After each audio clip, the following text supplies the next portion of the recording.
go on the Monday edition, Mr. Relevant, episode 290. I'm Alex Strouf with you from the Gerber Law Offices. One call, that's all studio at the Avenue in downtown Milwaukee. Right on time, right on cue. Josh DiMaggio has just walked into the studio. What's up?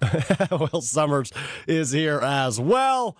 Hunter Vaughn on assignment today. Actually on assignment. He's working. He's got other things to do. So just the three of us with you today on the ESPN Milwaukee, ESPN Madison YouTube channels, and of course, Apple Podcasts, Spotify, the ESPN Wisconsin app. Plenty to get into, obviously, with the Green Bay Packers preseason over and done with. We are 13 days away from the season opener between the Packers and the Detroit Lions at Lambeau Field, which has got me a little giddy. I'm not going to lie to you. No more fake football, no more, I don't want to say meaningless football, because there are still some meaningful things happening that we will get into in the preseason in terms of those fringe roster guys and ultimately the decisions that will be laid down tomorrow with the Cutdown day. The Packers have to be down to their 53-man roster in about, what's the math on that, Joshy? 24 plus 2.5 is 26 and a half hours.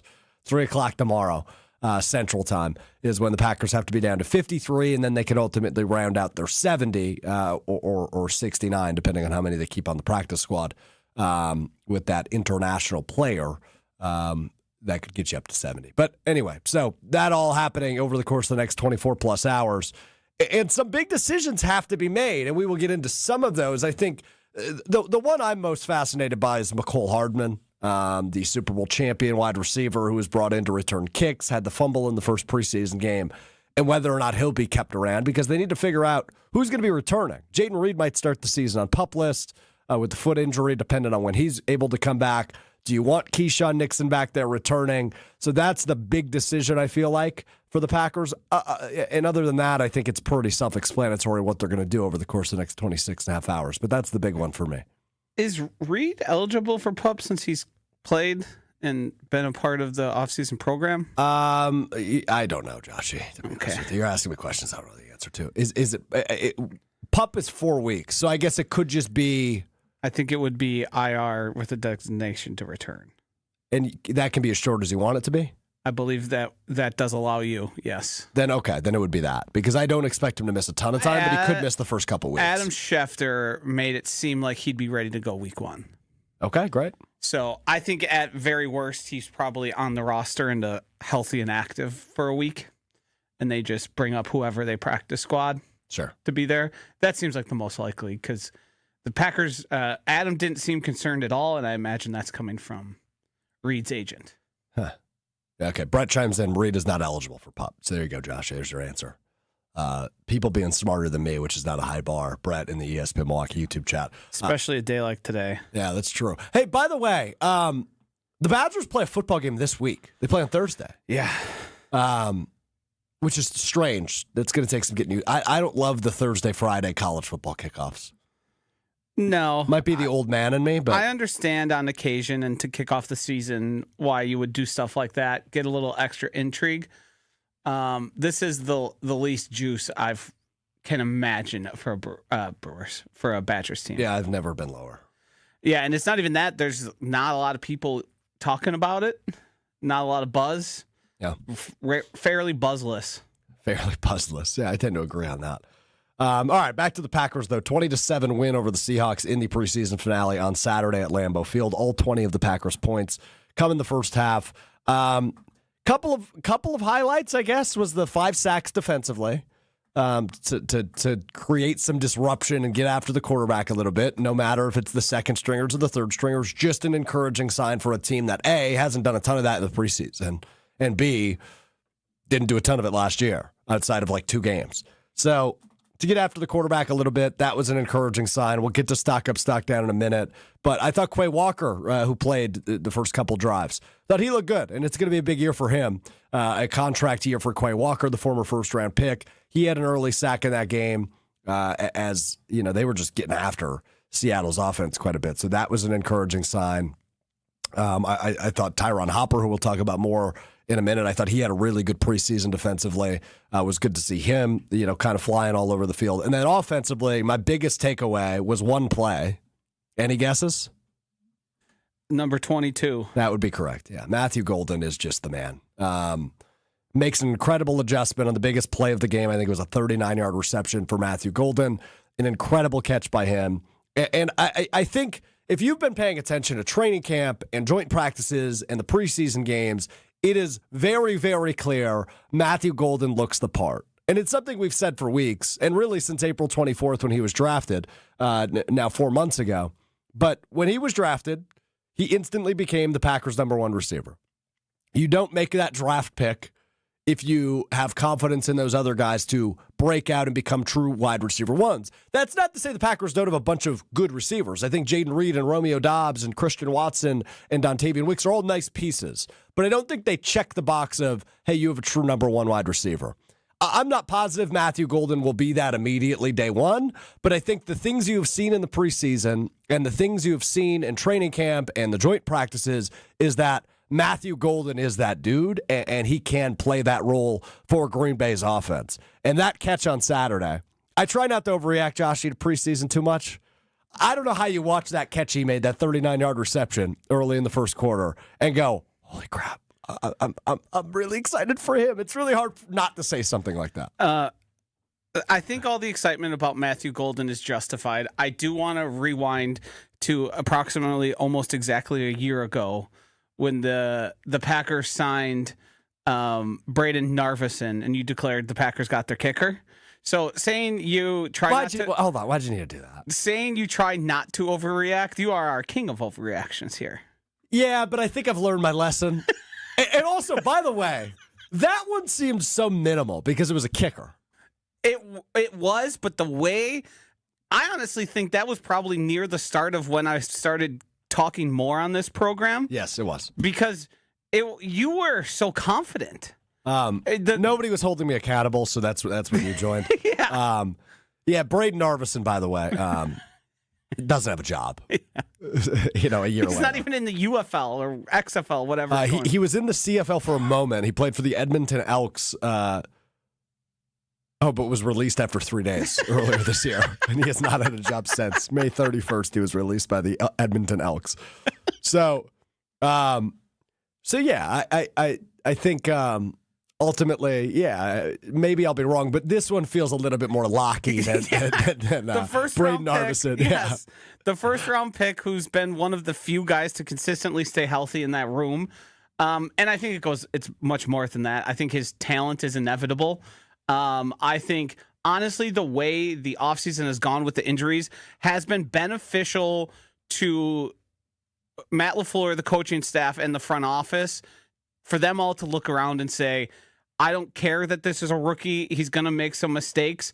He needs to be on the field, and he needs to be a focal point of the offense, because I was worried they were going to do the put him in a rotation thing, put him out there for a few snaps, have packages for him. Yeah, it doesn't seem to be the I case think here. It's full go. I think he's part of 2 wide receiver lineups. Not all of them, but I think it's going to be him and Dobbs to start the season. And I think he's going to perform in a way where they just look around and say, this guy, we can't take off the field. Yeah. There's too much here. There's too much production, too much explosiveness, too much talent for us to be worried about how many snaps Romeo Doubs or Dontavian Wicks are going to get. Yeah, the proof is in the pudding on one catch. Yeah, especially in a room where drops have been your problem for the past however many years. And granted, it's one play, but to see him come off of his defender like that and make a play on an underthrown ball. Yeah, you had 2 guys on your roster last year that were top 10 in the league in drops, in Jaden Reed and Dontavian Wicks. And again, also, he's shown veteran traits. When was the last time you remember a Packers wide receiver adjusting to a ball like that, coming back to it and making a play? It feels like Devontae Adams style. Yeah, he'd be the last one. Also, in joint practices, when he roasted that defensive back. Yeah, and he's like a 6th-string guy. He's not going to make the Seahawks roster, but he was cooking him. Right, but what he did was he did that little push-off that Jordy was so famous for, of once you realize the ball is coming your way, you do it so early in the route that it just gives you enough to, even if the guy is close to you, you have the advantage there. There's more here in a more polished wide receiver than I think people realize, because they're used to Packers bringing along rookies slowly. Yep. And that just can't be the case with him. He's a different story. And I think it was Will and I talking about it last week. So many years in a row, the first-round pick hasn't made an impact. It just hasn't really been the case. Quay Walker had a little bit of an opportunity. couple years ago when he was drafted. Darnell Savage had a little bit of an opportunity, but the last rookie that really made an everyday impact from week one felt like it was Jair Alexander. And that's the best first-round pick that Brian Gutekunst has had, his first-round pick in his tenure as a general manager. But it looks like Matthew Golden will have the opportunity and completely looks the part. So really impressive catch by him on Saturday, a good preseason for him, and a natural transition for us to get into Stock Up, Stock Down, which we do each and every day after Packers games, the weekend or the weekday after Packers games, I guess, would in this case. So let's play a little Stock Up, Stock Down. This is not just for Saturday. This is the entirety of the preseason as we get ready for Cutdown Day tomorrow for the Green Bay Packers and begin to look ahead to the regular season, which starts 13 days from today at Lambeau Field against the Detroit Lions. The first stock up this preseason goes to Matthew Golden, the first-round pick. Boy, oh boy, does he look the part of a wide receiver one. And just about every day at training camp, you were seeing Matthew Golden highlights, joint practices, as Josh, you just alluded to. He's burning defensive backs. And then Saturday in the finale against Seattle, he makes an incredible adjustment on an underthrown ball for a 39-yard reception. All we needed to see. The guy looks the part. He's going to be a huge part of the Packers' offensive game plan this season. And I really do believe the sky is the limit for number 22 here for the Green Bay Packers, both in 2025 and obviously going forward. So first stock up goes to Matthew Golden. Let's move to stock down and stay in that wide receiver room. It's Mecole Hardman.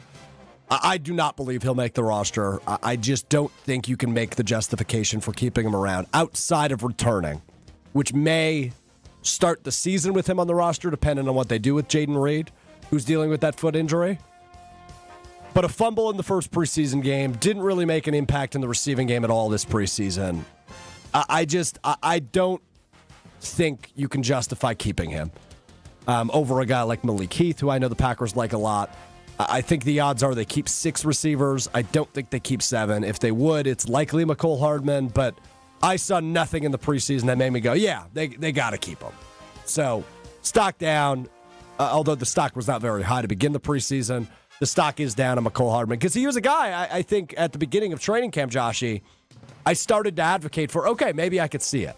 And then he fumbles in the preseason opener and then just didn't really do anything all that impressive. He didn't have a big return at any point throughout the preseason. The math is not mathing in my head as to why they would keep him around come week 1. Yeah, and he's been a guy that, I mean, he was on the Jets. They released him. He went back to the Chiefs. He seems to be, he's one of those guys to me who burns fast through the NFL because his speed was really what kept him out there. And once you start to lose a step and make mistakes, there's really just no reason to have you out there. I thought it was an option of, hey, this is a guy we need to be a deep threat, and he can sort of fill, not to the same quality, but fill a role like Christian Watson's. And I think they're going to find that with Matthew Golden. So Matthew Golden's emergence, I think, makes him even more cuttable, releasable. Releasable. I like that. Mm-hmm. You may have made that word up, but yeah, it works. Second stock up. Let's go to the defensive side of the football. How about Tyron Hopper, the mid-round pick, the third-round pick last year out of Missouri? He's a linebacker who didn't see a ton of time last year. He had some pops on special teams where you go, okay, there might be something there with Tyron Hopper.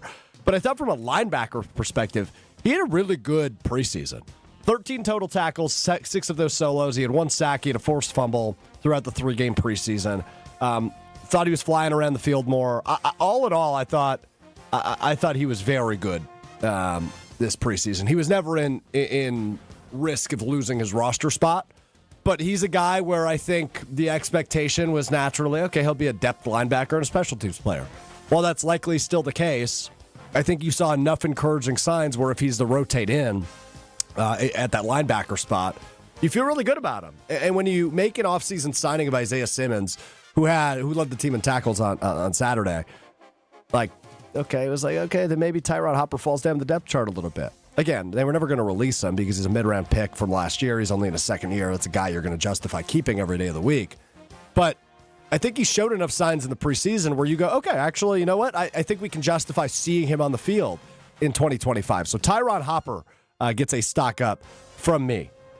Stock down, we talked about him last week. It's the other third-round pick from last year, Marshawn Lloyd, the running back out of USC.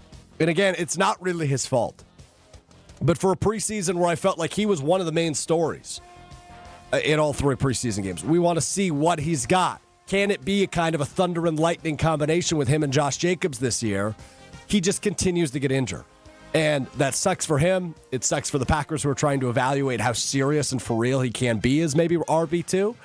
And they've given him every opportunity to be that. He just can't stay on the field. Going to start the season on injured list. IR, I believe that would be, not PUP, because he participated in the preseason. With that hamstring injury, they're going to keep Chris Brooks. They're likely going to keep our guy Emmanuel Wilson as well. I would imagine both those guys make the roster opening day and tomorrow being Cutdown day. And it's just going to be a wonderful mystery again. When will Marshawn Lloyd be back, and what can he be in the National Football League? So stock down goes to Marshawn Lloyd. Final stock up, at least for this rendition, and when we get to anything I missed from Joshy. That big-armed Canadian boy, Taylor Algersma, I think will make the practice squad. I think the Sean Clifford experience is going to come to an end for the Green Bay Packers. I believe it was a 5th-round pick a couple of years ago. Taylor Algersma is an awesome story, and that's what the preseason's about, right? Typically is awesome stories. The guy played at Laurier College in Canada, was really good there, was a 2nd-round draft pick in the Canadian Football League, but opted to sign with the Green Bay Packers this offseason. Got plenty of run throughout the preseason. We didn't see Jordan Love outside of that first game, obviously, with that thumb injury. Kept keeping him out of games 2 and 3 in the preseason. Saw plenty of Malik Willis. Saw plenty of Sean Clifford, and also saw plenty of Taylor Algersma. He finished his Saturday 6 of 8 for 33 yards and a touchdown, but was sacked twice. But all in all, he's got a massive arm. I mean, he's got a cannon for an arm. I think that's something they'd like to hone and like to see more of on a practice squad and be your emergency third quarterback. So my prediction here is I ultimately think Sean Clifford will be released, Taylor Algersma likely also released but brought back on the practice squad, and they'll roll with him this year as their third quarterback. Could be wrong on that, but that's what I'm feeling after watching the 3 preseason games. Stock goes up for Taylor Algersma. Final stock down for me is the O-line depth, offensive line depth. You like your starting 5, I think, in what I imagine will be Rasheed Walker, Aaron Banks, Elton Jenkins, Sean Ryan, and Zach Tom. After that, I don't know how much you like, because yesterday the Packers go ahead and make a move. They send a 2027, that is not next year, the following year, 6th-round pick to the Philadelphia Eagles for 3-time Super Bowl champion offensive lineman Darian Kinnard. Has only played in 3 NFL games, but he's won 3 Super Bowls in his 3 seasons in the league. Spent his first 2 years with the Chiefs and last year with the Philadelphia Eagles. He's won a Super Bowl every year he's been in the league. Maybe he brings some good juju to the Packers, as he is acquired via trade yesterday. Also, his aunt's cousin is Dolly Parton. Just a little fun fact for him that I find entertaining. But he is brought in, which means likely you lose Donovan Jennings or somebody, Kadeem Telfort, one of your depth offensive linemen. They typically keep 10 on cutdown days. He will be one of the 10, given that they acquired him after the preseason ended. But clearly that tells you all you need to know about how the Packers feel about that room right now. And, well, outside of their starting 5, I don't think it's very good. Maybe the top 6, because I think they feel better about Jordan Morgan than maybe they did at the beginning of the preseason. But all in all, you don't love your depth in that room. You saw what happened in the playoffs against the Philadelphia Eagles last year when the depth crumbles and you lose some pieces due to injury. Their offensive line crumbled in that wild card game against Philadelphia. So they bring in Darian Kinnard. This will be his 4th year in the NFL in exchange for a 2027 6th-round pick. So offensive line depth is my final stock down. Those are my stock ups and stock downs coming out of the preseason. The next time we'll do this is after week 1 against the Detroit Lions. Joshy, anything that came to mind that I missed? I think the guy you sort of, I don't know if you meant to make it sound like a slight, but Jordan Morgan was the Packers' best offensive lineman through the preseason.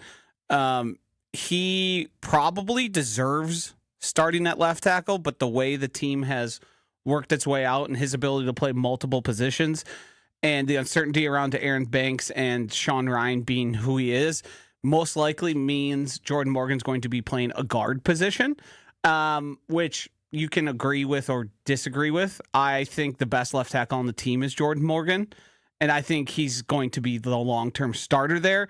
It's just Aaron Banks back. You have incredible amounts of uncertainty there. And Sean Ryan he's an NFL level player, but he's not a guy you're necessarily making a focal point of your offensive line. And he's entering a contract year, so this will likely be his final year in Green Bay, unless something changes dramatically over the course of the season. But Jordan Morgan's interesting to me because, to your point, he probably was their best offensive lineman in the preseason. He also got to play just about as much as anybody else.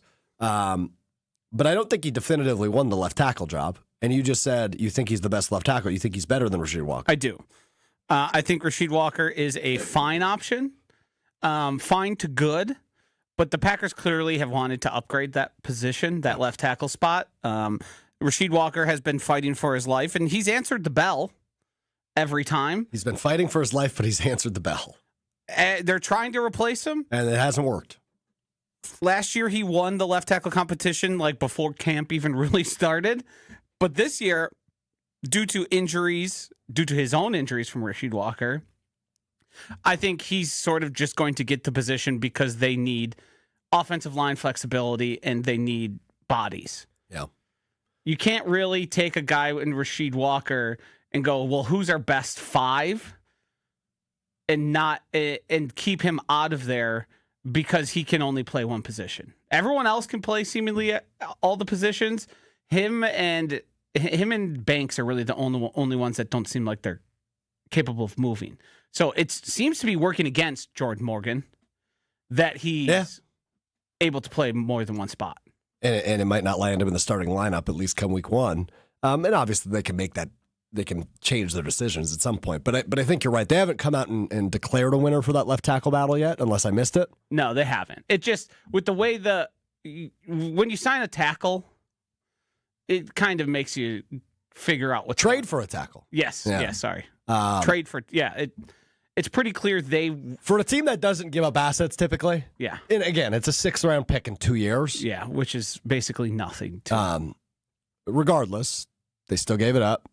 Which indicates Kinnard will make the roster. Well, they're making calls to find guys so they didn't have to do the clear waivers. Yeah.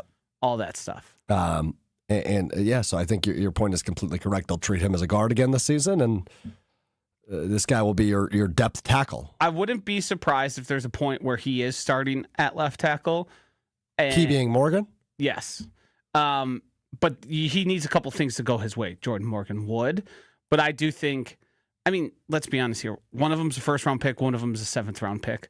One of them has the accolades prior to it. It's just he doesn't have the game started.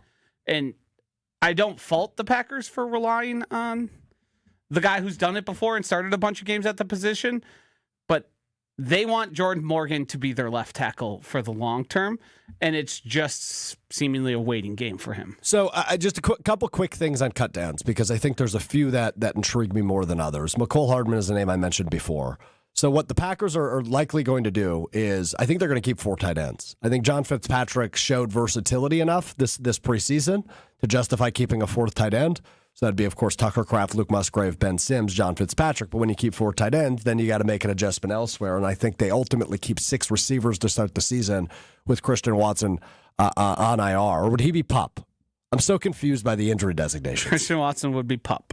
Got it. Physically unable to perform because he did not participate in any preseason activities. And if you participated in preseason activities, you're not eligible for the PUP list. Yes? I get that right? Nailed it. Got it.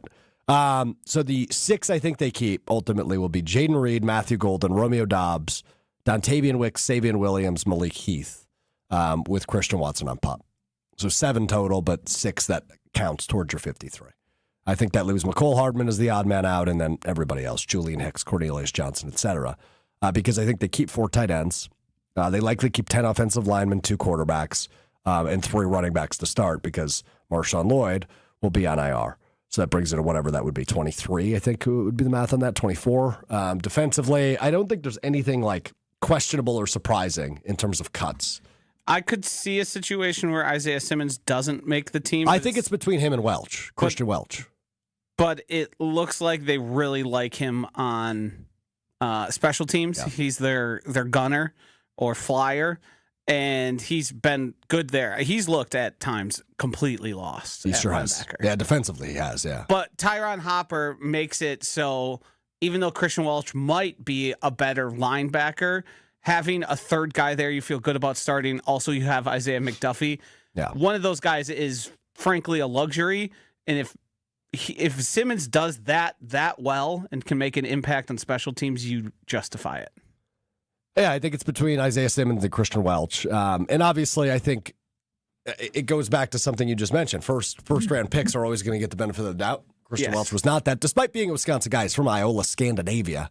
So he's kind of he's a hometown kid, and obviously you want to root for him, but he'll land on his feet if he doesn't make the team. Also, I know we like to say like first-round picks have to, prove they don't belong. Isaiah Simmons has athletic gifts that few people in the NFL have. Correct. And few people even less on the Packers have. So I understand why everybody sees positives there. It's just the football playing part isn't his strength right now. Correct. But the run really fast and get to that guy at the other end of the field before anyone else, he probably is one of the best at doing that. And the Packers said they wanted to focus on the Rich Bisaccia hiring and give more importance to special teams. So I think that's probably a decision Bisaccia gets to make. Bill on the ESPN Milwaukee YouTube chat. So this dates back to our watch along. I believe it was the San Francisco Green Bay game. Yeah. In the divisional round. Bill has been hooked on me and Emmanuel Wilson since that day. Yeah. I mean, that was... You were screaming is fair, too. I was yelling, yeah. Yeah, you were screaming about him getting touches. I think at that point, he was on and off the active roster. He wasn't as much of a part of the offense as he is now. But if we remember back then, he was replacing A.J. Dillon. Yep. Which, in retrospect, good choice. Yeah, and I believe the past 2 seasons... He's averaged nearly 5 yards a carry, even when you were anti-Emmanuel Wilson. I flipped the script on that very fast. I mean, he became... It was game 2. He's a good player. Yeah. I'm going to say that right now before I read Bill's comment. I like Emmanuel Wilson. I want him to make the roster. I actually think he's behind Chris Brooks. I am the world's largest Chris Brooks fan, maybe, so I'd be okay with that. That makes one of you. Bill chimes in, well, our boy Strouf, Emmanuel Wilson has to make this team. Had a great showing and should be RB2. Here's the thing. I don't think there's really going to be a definitive RB2. That's what they wanted Marshawn Lloyd to become, but he can't stay healthy. There would have been had he been healthy. Correct. But I don't think there will be a definitive one. I think they're going to utilize Chris Brooks and Emmanuel Wilson in different scenarios. They like Brooks' blocking ability more than they like Wilson's. I think Brooks is a better receiving back. I'd make that argument. I don't have enough evidence to really make a definitive decision either way on the third and fourth. I'm huge on Chris Brooks because he can also play a little fullback action. So if you go 2-back set, you can throw Chris Brooks in there. I prefer my offenses not to have fullbacks. That's fair. But you got to utilize a blocking running back at some point. That's what Tucker Kraft is for. That's true. Tucker Kraft could do that, as can Chris Brooks. Uh-huh. Mm-hmm. So, Emmanuel Wilson will make the roster, as will Chris Brooks. I think they'll keep 3 running backs. The truth of the matter is it's a downgrade if Josh Jacobs isn't on the field. Yep. And they're going to do their best to keep Josh Jacobs healthy. I wouldn't be surprised if he goes from 300 carries to like 270, just because you want him as good as possible entering the postseason. Yeah, agreed. And both of those guys, as much as I'm making fun of Chris Brooks, have proven the ability to, in limited usage, be useful parts of the offense. Yeah. They are not a detriment like A.J. Dillon was towards the end of his career with the Packers.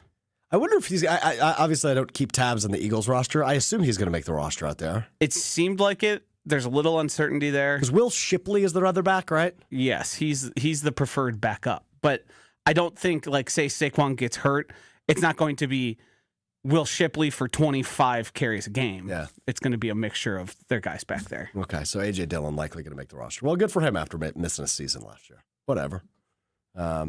You know what I saw, and this is going way off the beaten path here, but Cam Scatterbo got his first. For the Giants? That's A.J. Dillon. Is that a compliment? No. Okay. No. You know the guys, and Adrian Peterson had this happen late in his career, where their brain wants them to do things their body can't. Well, I very much know how that feels, yes. Yeah. So Cam Scatabo had, and we saw A.J. Dillon do this more times than you can count, make a cut, but then stumble because the body and legs aren't keeping up with the mass required. Yes. And that is what I saw early from Mr. Scatabo. Interesting. Well, I'm high on Tyrone Tracy, so I'm glad you just told me that. Okay, so let's stay in the NFC East. We talked about the Eagles. We talked about the Giants. Let's go to Dallas, where it's a complete train wreck. And look, I don't want to get it twisted. I do not believe the Packers will successfully pull off a trade for Micah Parsons. It's not going to happen. But I still want to talk about it. Because, number one, would it be a terrific idea for the Packers? Yes, it would be. Would I love to see Ed Policy come in his first year as president and say, hey, championship window's open, let's go capitalize? Yes, I'd love to see it. Will it happen? The answer is no. Less than a 1% chance in my eyes. But seeing Micah Parsons fall asleep on a therapy table, he was chilling hard on the sidelines during the Cowboys' final preseason game shows you everything you need to know about that contract negotiation. He's there because he doesn't want to get fined, but he's literally falling asleep on a therapy table.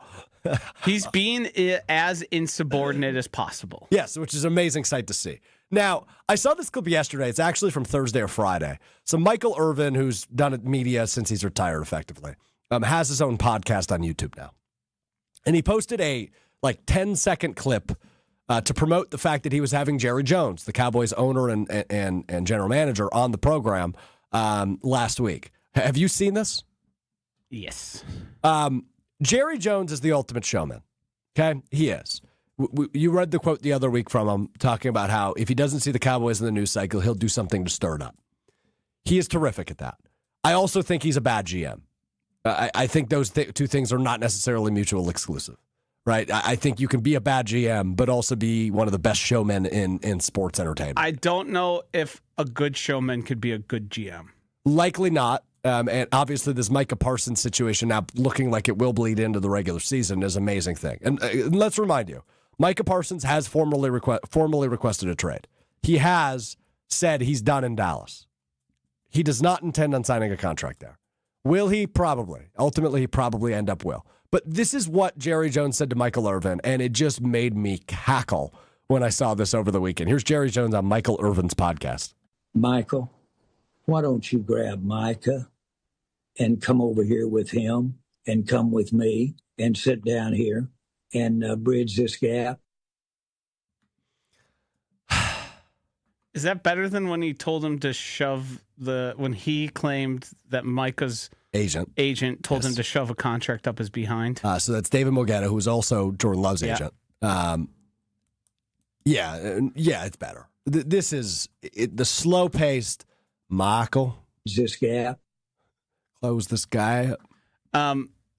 First of all, Jerry Jones has now on multiple times admitted to trying to do something that is illegal based on the current CBA and the pretty much all the CBAs that have ever existed in the NFL, and that's negotiate without Micah's agent. There's no reason to do that. No. There's no precedent for doing that because it is illegal. And Jerry Jones has now gone to the point of lying about things David Mulugeta has said or not. Because obviously after Jerry said that and it was made its rounds, Mulugeta was asked and he said, of course I didn't say that. And that's not something I typically ever even say. So, I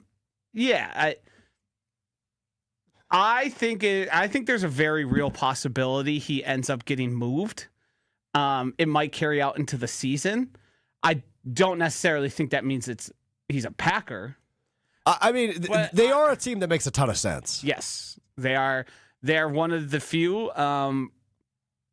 Forgot his name. Ian Rappaport. There you go. Put out today that multiple teams have called and expressed interest on both Trey Hendrickson and Micah Parsons. When teams are calling, they know there's more there than we do. Yes. They know that there's significant signs. I mean, Jerry's done it. He said, we're not trading Micah Parsons. We have him for the next 3 years. But if you gave the right package, I would be interested. I mean, I think, and I know it's a different sport, but I think the Luka Doncic trade is evidence of if you make the right phone call and you say the right things and you offer the right things, anybody's movable.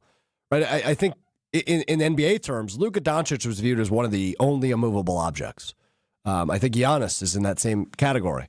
And then Luka gets traded to the Los Angeles Lakers. I think in terms of the NFL, this would be reminiscent of the Khalil Mack move the Bears made in 2018. Did you guys hear the hypothetical from Mike Florio about Micah Parsons?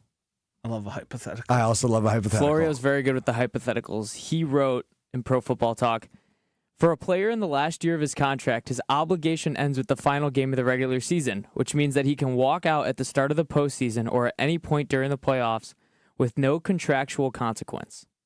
So hypothetically, if the Cowboys made the playoffs and Micah Parsons was, due to his contract, played the entire regular season, technically he's not required to play in the playoffs for the Cowboys. I don't think he would do that because I think that would harm his future earnings. It sure would. I think teams would be reticent to pay him. Micah Parsons isn't playing football without a new deal. I think we can all be pretty clear about that. And as he shouldn't. I don't think you're falling asleep on a table on the sidelines during a game, which, how do you do that anyway? It's got to be so loud in there. Last preseason game, the backups are in. People really aren't even. But it's still a full attention. Stadium. Yeah, I imagine he hasn't been diligent on his preparation. Sure. So maybe he was out a little the night before. Sure. Got a little sleepy. Never done that. Nothing that any three of us can relate to in this room. So yeah, I think there's a very real possibility he gets moved. The one take I have on it though is if the Packers are going to land somebody in a trade, it can't be somebody we know is on the trade block because the Packers are never going to pay the most out of all the teams involved. Yeah, and it's just what makes me think it absolutely won't happen. Yes. Much as every single one of us would advocate for it. I think the Packers could pull off a Luka Doncic style trade where there was very few calls going around. Nico Harrison wanted it kept under wraps for some reason I haven't been able to really understand yet. And that then resulted in him probably going for under what he should. Yeah. And I think that's how the Packers would end up in that. I do think there is a point, though, where like teams back out, get cold feet. Imagine negotiating with Jerry Jones. Micah. It's just, so there's probably a degree of persistence and just saying the right things Jerry wants to hear to make it happen. Michael. Would you be shocked if Jerry Jones traded somebody for a package that like objectively was less than, say, the Eagles package? Would I be surprised? No. Right, because he wouldn't want him to see him in division, and he would probably make, based purely on his ego, which we all know he has the most of, that he would make a decision that was not advantageous to his organization. Yeah. Michael. I love that. He's just so southern and relaxed, but he should be. Michael. All right. That does it for football talk today, because I want to get to the Brewers, who obviously, I'm not worried. I want to lead with that. But 2 losses. Of course, the guy that thought they'd never lose again with 50 games left isn't worried. I'm not worried. But we got to talk about our guy Trevor Megill a little bit. Blown save last night as the Giants come from behind and win 4-3 at AmFam Field in the series finale between those two teams on Bob Uecker Day. Obviously, the celebration for Ueck was awesome. Sold out crowd. Will, I know you were there. Looked like just an awesome event. It was beautiful. There were so many good little details, like how they brought out the Tonight Show desk for Bob Costas to sit in with the panel of people. What Christian Yelich said was very beautiful about using the Bob Uecker bat. I'll just share a little story that he told where he was using the bat with the Bob Uecker for Players Weekend, and he hit a home run in his first at bat. His second at bat was like a little hit off the end that went right over the third baseman's head for a double. And Yelich told the story that his equipment manager turned to him and was like, Bob would have said that little double was better than the home run. So I think it was very powerful and awesome, and it was just an overall good day. I wish they could have pulled out the win. I haven't had the opportunity to say this yet, but remember we ragged on Mark Atanasio for the summer of passion and entertainment.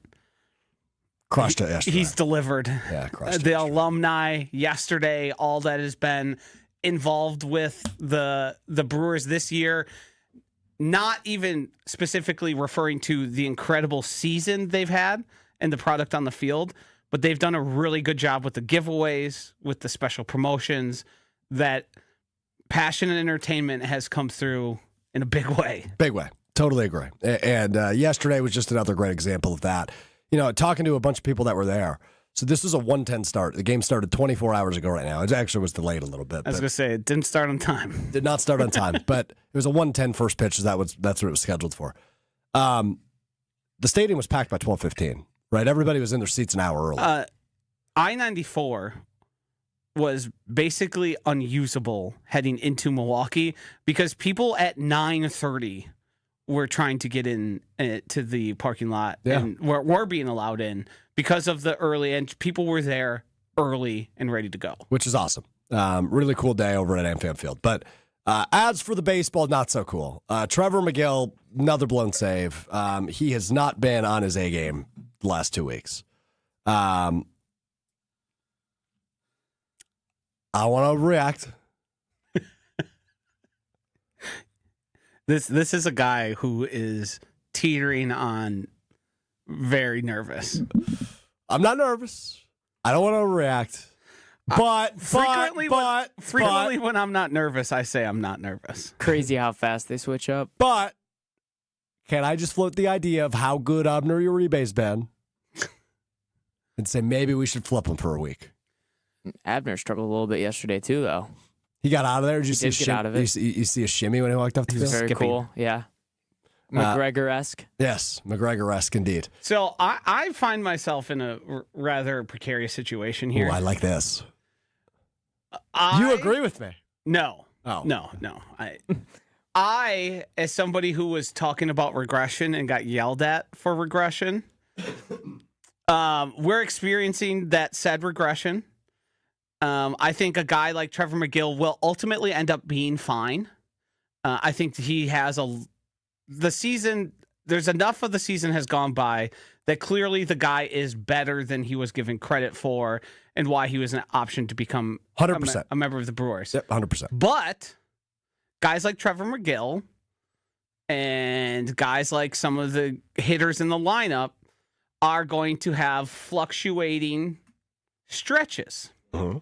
And the 14-game win streak was great. Sure was.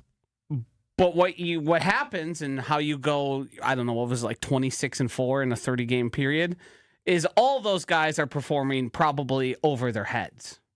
What we're experiencing now is, I think, what was inevitable from watching just how good the Brewers were is some guys are going to have a couple bad weeks. Mm-hmm. You're going to see declines. You're going to see them rise back up probably at certain points. So I'm not terribly concerned. I think the bullpen is good enough that they can figure it out, even if McGill's not an option. But I don't think we're even near a point where we have to go, oh crap, we don't have a closer. No, and I think the point I'm actually making is they have two. At least two guys I would trust that spot. Two guys aside from McGill? No, McGill being included. One. Him and Uribe, and like Shelby Miller is also a guy who's not a stranger to that spot, but he hasn't been great during his... Brother's been getting shelled. Yeah, has not been great in his tenure with Milwaukee, but it's another guy who obviously has experience in that spot. So Again, I don't want to say I'm nervous. I'm not nervous. They're still the best team in baseball, still the first team, and the only team with 80 wins on the season. This guy, first sign of adversity, is ready to fold. I'm not ready to fold. I just said, I am just pitching the idea that I trust Abner Uribe right now, as it stands right this second, more than Trevor Megill right now. That's just what I'm saying. A couple blown saves, and we're ready to reinvent the wheel. Well, like Dr. Denver Dan, who chimes on the ESPN Milwaukee or Madison YouTube chat, excuse me. How stoned is he? Denver Dan, that's up to you to answer. Time to try Uribe in that spot. Give McGill a mental break. Even Pat Murphy will admit the Brewers' bullpen has already pitched more innings than in their career. Too bad Craig Yoho can't be trusted. That's the first Craig Yoho pop I've heard in a while. I mean, he was electric in spring training. Who was? That's true. Carolina on the ESPN Milwaukee YouTube chat. Saying you're not nervous means you are, Strouf. Yes. Yeah. No, I'm not nervous. Yeah. Not nervous. Then she says bullpen is overworked. I don't know if that's true. They haven't played a ton of believe they close games recently. Didn't use any high leverage guys on Saturday either. No. Since it was more of a blowout. No. They used Rodriguez, who they optioned to AAA shortly after the game. Yeah. Also, when you're winning as many games as the Brewers did for a stretch there, many of them by scoring football scores, your guys are probably going to lose a little bit, not be in those high leverage situations as much. You're going to have your ups and downs. Well, here's why I keep saying I'm not nervous. Because I still think the NL Central's done. Well, I'm not nervous. I think the NL Central's a done deal. You're not 5 games. I don't know. It's getting a little close. Get a little close, but they've got a good opportunity this week to pick that back up. Cubs' schedule's easy, though. I might as well throw that out there. But Brewers are fine. They're going to win the NL Central. I just want to throw out the idea. I love Abner Uribe. I would like to see the McGregor walk in the 9th inning. That's all I'm saying. We're hardly a week removed from Jen and Chewy going back and forth to see who's going to be more right about how many games the Brewers lost in the month of August. For either of them to be right, the Brewers need to win the next 7.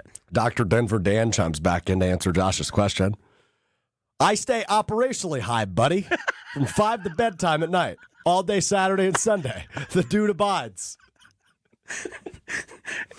Pat on the back to me for recognizing a guy named Dr. Denver Dan is a guy who's operationally stoned at all times. Operationally stoned. What a workaround by him, too. That's good. That's good. Chef Ed says, Strouf, they'll go on another streak soon and the lead will reach double digits. You're cooking with Chef Ed. Yeah, I mean, I tend to agree with that.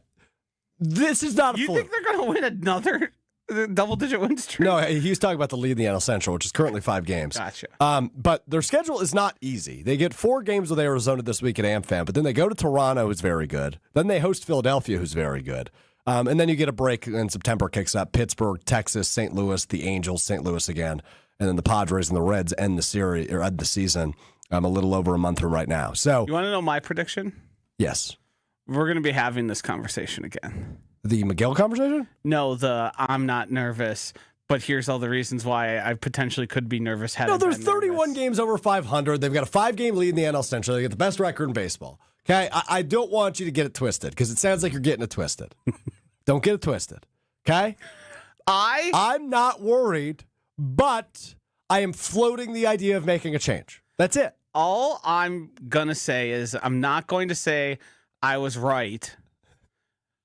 But when I was talking about all this and the highs that we were experiencing, I feel like maybe I was trying to prepare you for what you're experiencing now. Losing 6 of the last 9?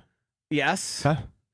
And the fluctuations of a baseball season and how we can overreact. Now, I don't think the Brewers are going to overreact. I think if they think that's the right move to give Megill an extra day or just flip them in terms of, but I don't know if you want your closer then pitching in the 8th inning. That brings up, you would kind of just have to put him on the shelf. I don't know if they're going to have that luxury based on how their starters, how long they end up going, all that. I mean, you just have to, it's based on who gets the most work and who's available. Mm-hmm. But this is a baseball season. It's a baseball season. No doubt about that. And I know it felt like an impossibility to lose 6 of your last 9. But even the best teams in baseball do that. That's true. Yeah, that's baseball. We heard from Christian Yelich last week. He had that amazing quote. I don't care. Yeah. I think it's good, too. Like Pat Murphy says all the time, he wants them to be battle-tested. And especially games when you're ahead of the playoffs, when you're getting into those high-leverage situations, you're just going to be more and more prepared for when that time actually comes. So the more reps you can get in the regular season with those high-leverage situations is the better. Will's spitting facts right now, and I want to acknowledge that before I pivot into something completely different. Josh just pointed at the television, and there's tennis on. What? Yannick Sinner, world number 1. Yeah, and I proved you got... Apologize. I found a bunch of updated rankings with Alcaraz as 1, so I'm not going to apologize. The ATP rankings, he is number 1. I'm a tennis ball knower. What is the ATP now? Tennis guy. What does ATP stand for? Ooh, good question. Does anybody here know the answer before we answer? Will, you don't know? Well, you just looked it up, huh? Association of Tennis Professionals? That was going to be my guess. Sure it was. I guess I didn't know the A, but tennis professionals or tennis professional was going to be the TP. So, all right, we got there. All right, time now for What We Missed, What We Learned. It is presented by Door County Distillery, locally produced, handcrafted, award-winning spirits made locally in beautiful Door County. Wherever you're at, elevate your tailgate, your party. Your Labor Day weekend, if you're hitting the boat, brandies, whiskeys, rums, gins, vodkas, and more made locally in Door County. It's affordable, it's award-winning, and again, I say it is local. So support local. Let's go, baby. Get it in Madison. Get it in Milwaukee. Get it in Green Bay, wherever you're at. Check out their website, doorcountydistillery.com. Find the retailer nearest you with their awesome search tool. You click the drop-down box, click the product you're looking for, type in your zip code, boom, bang, shebang. You've got the retailer nearest you. That's doorcountydistillery.com. Okay, a couple things I want to get to here. Number one, did everybody see this Rampage Jackson, Raja Jackson situation that unfolded on Saturday night? Yes. So Raja Jackson is the son of former MMA fighter, former UFC fighter Rampage Jackson. Raja Jackson is... Both of whom, which are now Kick streamers? Yes, which I don't know what Kick is. I found that out this weekend. You pretty much, it's like you just stream your life 24/7. Well, no, it's supposed to be a competitor to Twitch, which is mainly video gaming, but the current meta is IRL streaming. So people are definitely still IRL streaming. being in real life. Yes, you just stream your life. Okay. Both him and his son do the same thing. There's a lot of very famous people who do similar. A lot of times they end up just like watching videos or just being obnoxious people in public. And that is, for whatever reason, extremely popular. Kick is the place which was created in reaction when they stopped allowing gambling. And they said, hey, why don't... Yes, Twitch has decided this is a bad influence for kids, but what if we started our own place and let everybody gamble and give them less rules? So there was recently a Kick streamer who, and I believe this is correct, a French Kick streamer who ended up killing somebody on stream. Oh, my. Through hours and hours of abuse of and sleep deprivation. So that's the platform that those guys are on. Okay. I don't know if that's good context or not, but it's a context to why you would see what you saw. So Raja Jackson, long story short, went to a professional wrestling show, and as all of you know, I am a professional wrestling fan. Now, this is not a WWE promotion, so I didn't know who any of these guys were.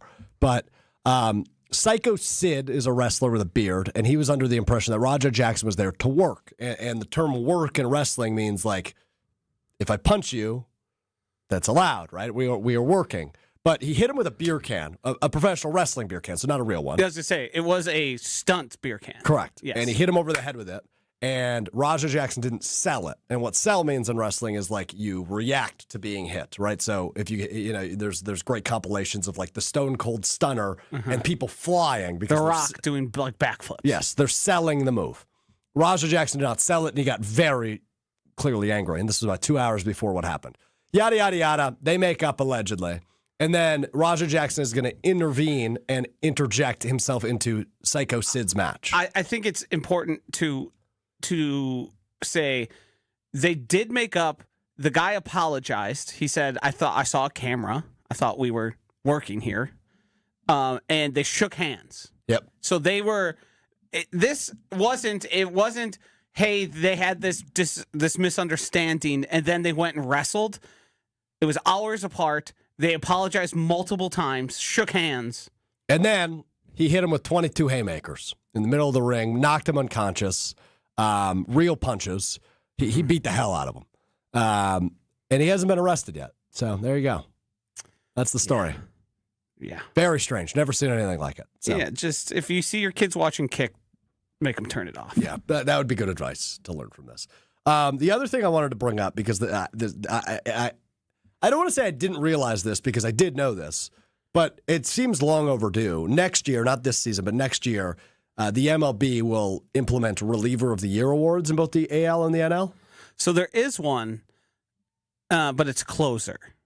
Right, but not reliever. I believe it's, correct me if I'm wrong here, Will, as you look this up, the Rolaids, closer of the year or something. Is that or reliever of the year? That's a brand, right? Isn't that Rolaids like antacid? is I believe another Tums. Yeah, an antacid. Yeah. Okay. But never a reliever of the year, which I mean I knew, but I guess I didn't fully realize because you're right. There was a closer of the year, and obviously there's the Cy Young, but never reliever of the year. So it seems like this is long overdue because a reliever's not going to win the Cy Young. And just to put a bow on our entire show, Abner Uribe snubbed this year. Okay. Rolaids? Fast-acting heartburn relief. I was asking about the award. What was it named the Rolaids Award? But I think Will just took that as okay. I thought that's what I meant. Rolaids Relief Man Award, an annual MLB award given from 1976 to 2012. Oh, they haven't given out in 13 years. They moonlighted it on us. Didn't even know. I believe you were looking for sunsetted it. Yep. Moonlighting it would be. Yeah. They still give it out. Yeah. Not the last one, but the second last person to win the award. John Axford? Yes. Who was honored this weekend? In 2011, John Axford. The Axeman. He is very profound. I saw a bunch of interviews of him this weekend. I didn't realize what a smart man he was. Yeah, I mean, pitchers are interesting for people. Some are a little nuts, like the guy slapping himself in the face to the Stone Cold entrance. Yeah, that was sweet. Weird that guy has a 5.4 ERA and does all of that. Correct. Got to be better if you're slapping yourself. Yeah, in the face. I mean, it's getting jacked up, Josh. Just trying to wake up. Get that ERA under 5. But I think bullpen especially and relievers lend themselves to characters. Some of them more intelligent than others, but they're all a little quirky. And I think sitting out in the outfield for days and days and days on end with a bunch of dudes and having to get jacked up to go into a game where everybody else has been playing for the previous 7-8 innings, you gotta be a little different. That's true. I won't argue with that. The Abner thing's interesting, though, because he has 35 holds this year. The next closest is 29. Wow. So he has 6 more than the next closest. Let's get him a few more saves while we're at it. Good. Just throwing that out there. All right, Will, any words today? I just confirmed that releasable is a word. Oh, nice. Yeah. And I don't know if we have time for it, but Avery Johnson, the quarterback for Kansas State, his father and his brother got into a wrestling match after Kansas State lost to Iowa State in the Aer Lingus Bowl in Dublin, Ireland. I don't know if you guys saw this. I didn't. Just in a puddle outside of the stadium, like full headlocks, multiple people involved trying to separate them. Oh, they were actually fighting. Yeah, father and son fighting each other. So I don't know what prompted this, but I thought it was, because at first when I read it, I was like, oh, it was the dad and the brother fighting together against somebody else, but they were just wrestling each other on the ground. And they weren't just doing it for fun? No. I mean, it was right after a loss. It was kind of a devastating loss, too. It was a close game. It was a close game. I'm stuck here on the relievers Rolaids page. This is an all-time guys name and dudes list. Hit me with a few before we get out of here. Jose Valverde. Okay, good. Rafael Soriano. Sure. JJ Putz. Keith Fulke. Billy Koch. Todd Jones. Randy Myers. Another name here, Heath Bell. Oh, nice. Okay. Brad Lidge. Yeah. Valverde, both in the AL and NL. Got to be the only guy. Trevor Hoffman. Yeah, shout out. Chad Cordero. Eric Gagne. John Smoltz. I forgot about John Smoltz's time in the bullpen. Yeah. Armando Benitez. Oh, good name. Yeah. Good name. These are guys naming dudes. Yeah. One of my favorite activities. All right, that will do it for us. Antonio Alfonseca? Okay, that's going to do it for us today. Seca. When we are back for episode 291 on Wednesday, we will be celebrating the birth of one Josh DiMaggio, which we did this weekend. We also missed talking about that. Yeah, I thought we would lead with it. I don't know if there's much more to say other than Will was the MVP. Will was the MVP. He had a good night. Put on a show. I got there late because I had got a wedding. smooch on the cheek at one point. He did? Yeah. That doesn't surprise me. That's not abnormal Stud. for him. Yeah, he is a stud. He did a good job on Saturday night. He did a cartwheel as well. He did a cartwheel. Tried to. No, he did one. He succeeded. I was tested. Yeah, I was doubted. But it was good to celebrate Joshy. And I don't think the doubt was misplaced on your cartwheel. But I wasn't. Yeah, but I still had to do it, right? Like I couldn't not do the cartwheel. Yeah, if you talk yourself into doing a cartwheel, you got to do the cartwheel. It's as simple as that. Which is why I would never talk myself into doing a cartwheel. But you talk yourself into other stuff. Cartwheels, no. No, that's off limits. I would hurt myself and maybe other people. So anyway, all right, we're back Wednesday for Josh's birthday. We'll get a Will's weekend review. We'll play a little one word. We'll do all that fun stuff, and we'll also know who made the Packers 53-man roster come Wednesday. We will talk to you then. Enjoy it. Enjoy what? Enjoy the next couple of days. That's what you should enjoy. Talk to you Wednesday beginning at 12:30 Central. Bye.